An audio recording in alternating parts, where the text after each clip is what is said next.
even though I took care of Mom for 6 years with everything I had. My husband, choking up, said those words during his speech as the chief mourner at his mother's funeral. What? Who is he kidding? I watched him with a blank expression as he stood at the microphone, pressing a handkerchief to his eyes to hide the tears that weren't even there. I reached into my pocket and felt for the item I'd hidden there. It's almost time, isn't it?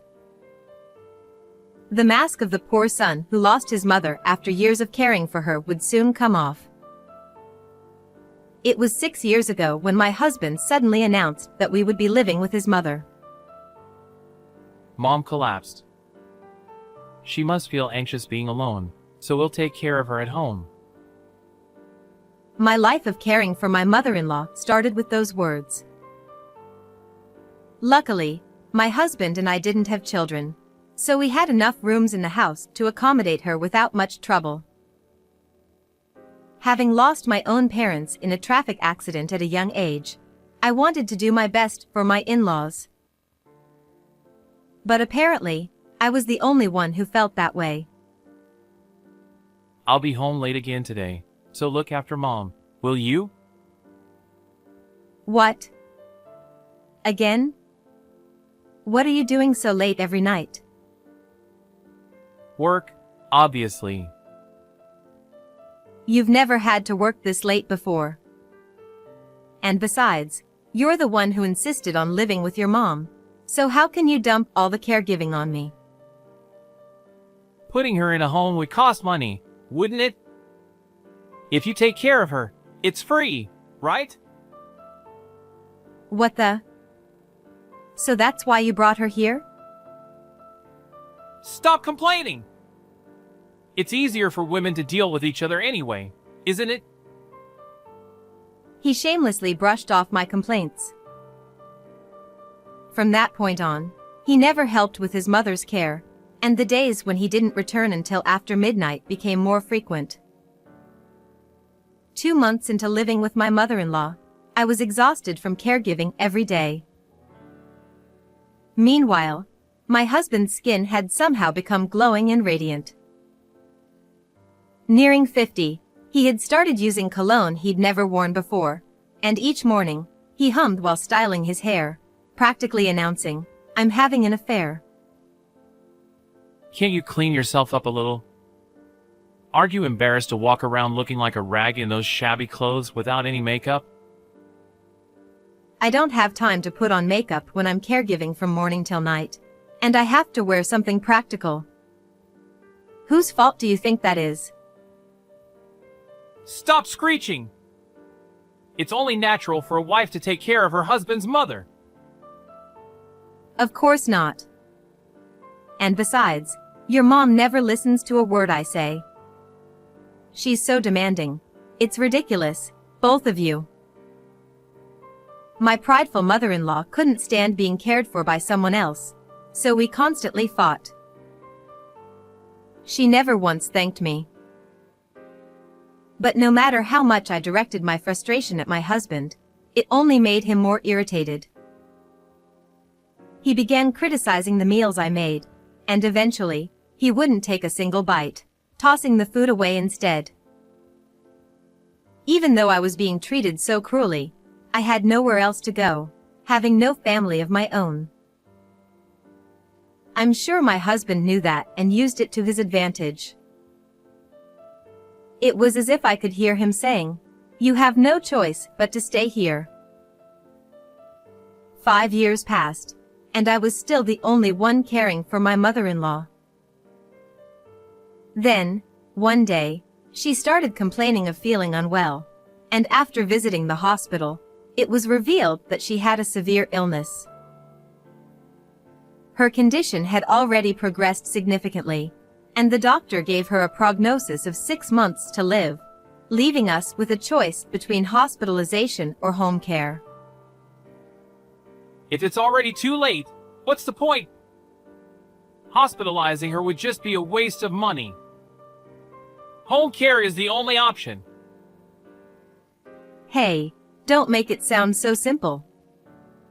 Are you going to take care of her then? What?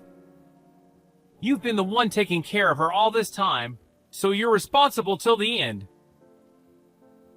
At least for once, act like her son in her final days. Oh sure, I'll pray to God to put her out of her misery quickly. How's that? I'm the perfect son, aren't I?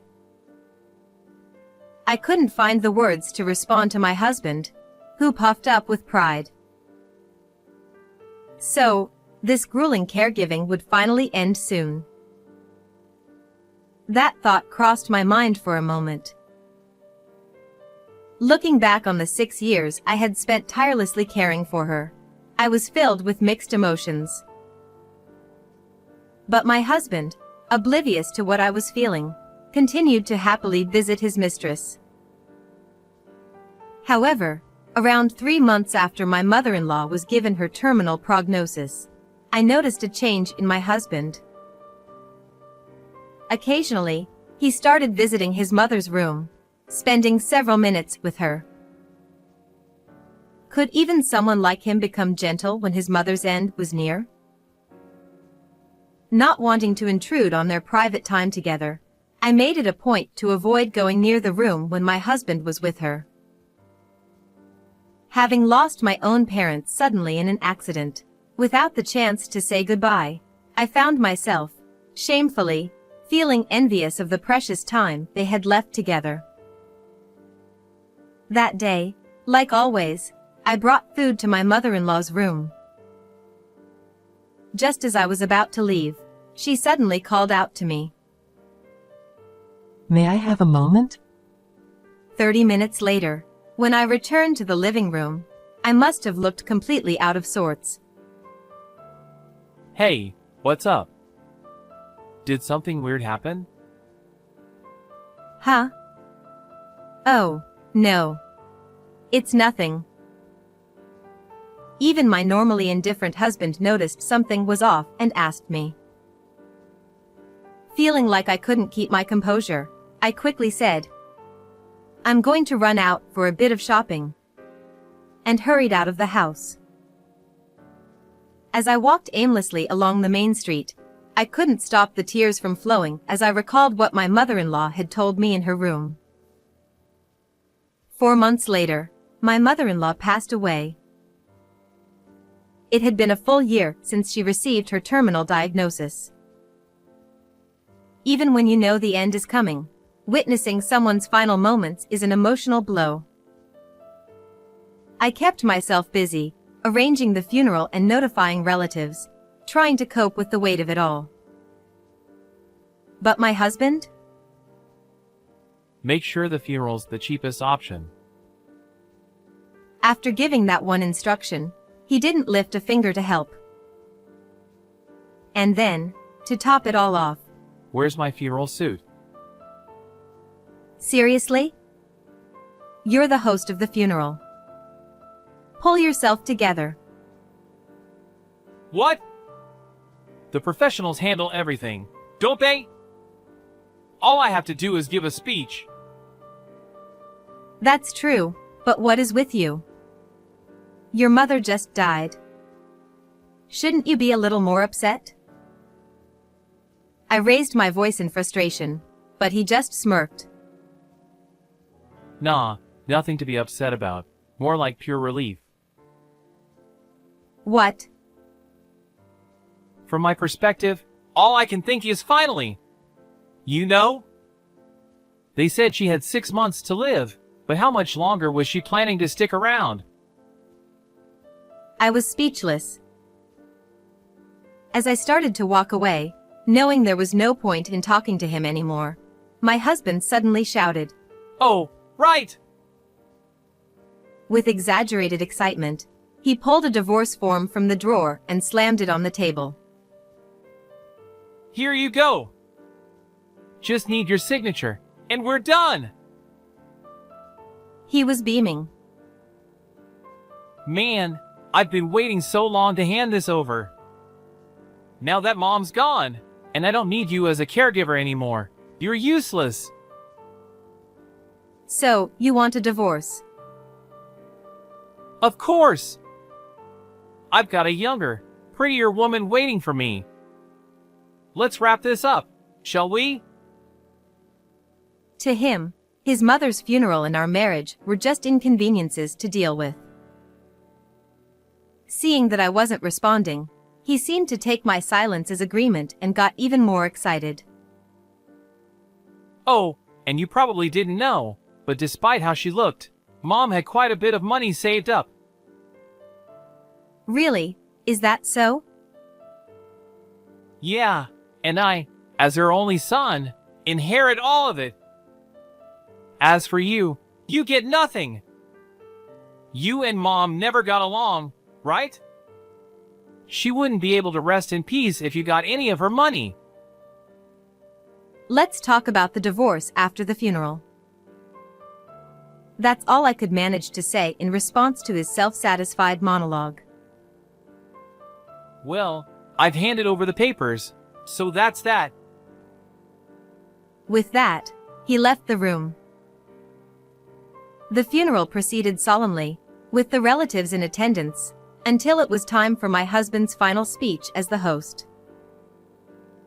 With a serious expression, he stood before the microphone, gazing at his mother's portrait for a few moments before bowing deeply to the attendees. Thank you all for coming today for my mother's funeral. He began his speech in a trembling voice, dabbing his eyes with a handkerchief, and I could hear quiet sobbing from the crowd. After pausing for dramatic effect, he continued. Everyone knew about his mother's illness, so my husband made sure to talk about the struggle of her long battle with the disease. And then, at the very end of his speech, he said something unbelievable. For 6 long years, ever since my mother's diagnosis, I've given everything I had to care for her, but, sadly, we've now come to this day. He paused again, this time pretending to choke back tears, his head bowed in sorrow. I could hardly believe what I was hearing. Which mouth is spitting out this nonsense? No one knew that it was me who had been left alone to handle my mother-in-law's care all these years. The relatives, oblivious to the truth, only saw my husband as a devoted son, and the room grew heavier with grief. It's about time, isn't it? I slipped my hand into my pocket and felt the small object I had stashed there. Slowly, I pulled it out. My husband's masquerade as the tragic son who lost his mother after years of devoted care was about to be over. I stood up suddenly from my chair, catching everyone's attention. Excuse me, everyone. Would you like to hear a message from my mother-in-law in heaven? Gasps of surprise rippled through the room as all eyes turned toward me. Even my husband's face froze in shock as I raised my hand high, holding the voice recorder I had kept hidden, and pressed play. As soon as the recording of my mother-in-law's voice began to echo through the silent room, the atmosphere shifted dramatically. Thank you, everyone, for coming here for me today. I wonder if my son managed to give his speech as the head mourner properly. He's probably lying through his teeth, saying he took care of me all by himself.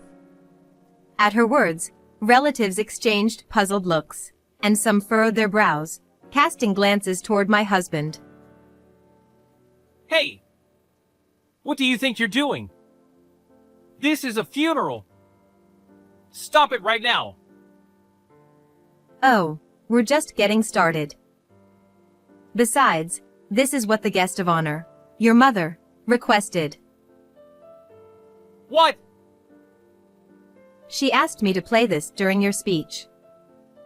So, why don't you stay quiet and listen?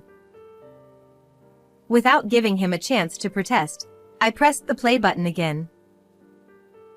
What followed was the truth of what had really been happening in our household.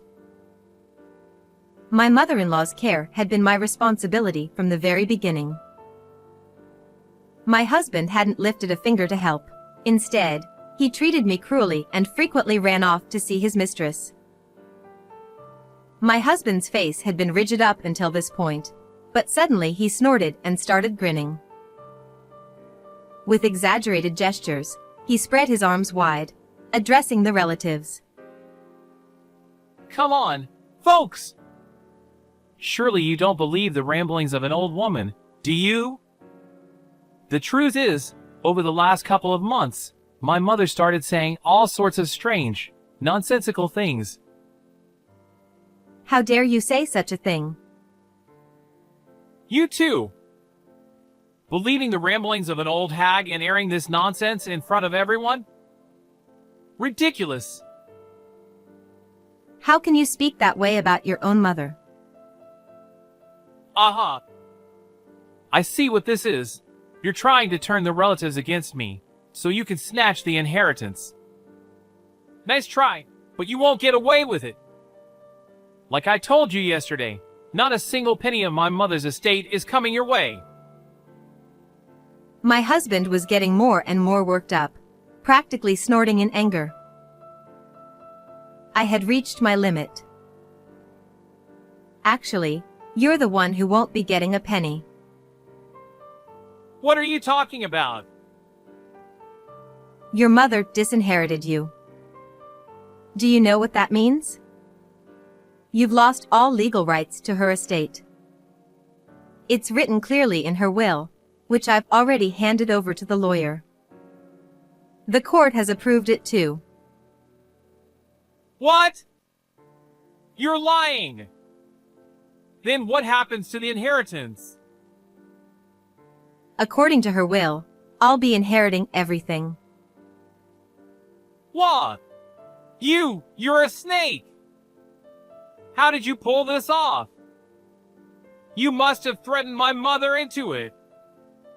You heartless witch! Who's the real heartless one here? My voice, trembling with emotion, stopped my husband in his tracks. For a moment, he seemed taken aback by the tears welling up in my eyes. He had no idea what those tears meant. I took out a cell phone from my bag and stared him down. This is your mother's phone. If you want to know why the court disqualified you from inheriting her estate, you can hear it for yourself. There's a recording here that explains everything. What's that supposed to mean? I turned the volume all the way up so the relatives could hear and pressed play. Hurry up and die already! Stop clinging to life like a coward! What's the point of you still being here? You've outlived your damn prognosis. If death isn't coming for you, go to it yourself. The recording was filled with cruel words, unbearable to listen to, as well as sounds of my husband hitting his mother and throwing things at her. You know, a few months ago, when you started going into your mother's room more often, I was actually happy. I thought maybe, deep down, you were still her son. That you wanted to spend what little time she had left with her. That's not! I mean... But I was wrong. Your mother was fighting to live, even with only 6 months left to her name. And yet you... Wait! Hold on! Why are you crying? I thought you hated her. It was no surprise that my husband had misunderstood. Indeed, my mother-in-law and I argued constantly. At least for the first year after we started living together. But despite the frequent fights, as I continued to care for her in silence, she gradually began to open up to me. By the 3rd year, I was even confiding in her about my husband's infidelity. Still, I continued to speak poorly of her in front of my husband, pretending we were at odds. This act was actually something she had advised me to do. My mother-in-law was furious about my husband's cheating and had firmly declared that she didn't want him to inherit anything, especially considering he left all of her care to me. You thought you could say those awful things so easily because you believed my relationship with your mother was strained, right? You assumed it wouldn't reach me. But all this time, you were just dancing in the palm of her hand. Damn it! You played dirty! But why? You knew her time was limited, so there was no need to push her like that. This was the question that had come to my mind the moment I first heard the recordings from her phone. If he hadn't acted so cruelly, maybe he wouldn't have been disinherited. But that question was soon answered by his unthinkable confession. The thing is, when they said she only had 6 months left, I figured that by then I'd get a huge inheritance. So I went crazy with that woman, spent a lot, even took on debt. That woman? You mean your mistress? Yeah, well, Unbelievable. but then Mom kept living past those 6 months, and the repayment deadline was getting closer. I was desperate. I was utterly disgusted. I couldn't believe how rotten he had become. As I looked at him coldly, my husband's demeanor suddenly changed, and he started pleading with me. Hey, you haven't submitted those divorce papers yet, have you? Let's not go through with it. What are you talking about? Of course, we're getting divorced. That was your mother's final wish too. She wanted me to divorce you after the funeral. No way! Please reconsider! Without the inheritance, I have no way to pay off my debts. Help me! He was now desperately clinging to my legs, looking more pitiful than I had ever seen him. As I struggled to shake him off, one of the relatives shouted, "Enough!" Then, one by one, the people in the room began to voice their outrage against him. Not a single person was on his side anymore. In the end, 2 or 3 relatives grabbed him and dragged him out of the venue. 1 month after my mother-in-law's funeral, I finalized the inheritance process and divorced my husband. I demanded $20,000 in compensation from both him and his mistress. It turned out the woman was a coworker of his, and once their affair became known within the company, they both felt too uncomfortable to stay and ended up quitting. Thanks to the scandal, my husband was also cut off by all his relatives, leaving him with nowhere to turn. Now, he and his mistress, who has been abandoned by her family as well, live together. From what I hear, they work tirelessly from morning till night to pay off the debt from their wild spending and to cover the compensation they owe me. As for me, I used part of the inheritance to build a grand tomb for my mother-in-law. On the monthly anniversary of her passing, I bring her favorite flowers and update her on my life, which has become a small joy for me. Mom, one day, I'd like to be laid to rest in this tomb with you. Is that all right? I couldn't help but smile, imagining her familiar, slightly troubled expression as she says, "I suppose I have no choice." How did you like today's story? Don't forget to subscribe to the channel. I'll see you in the next video.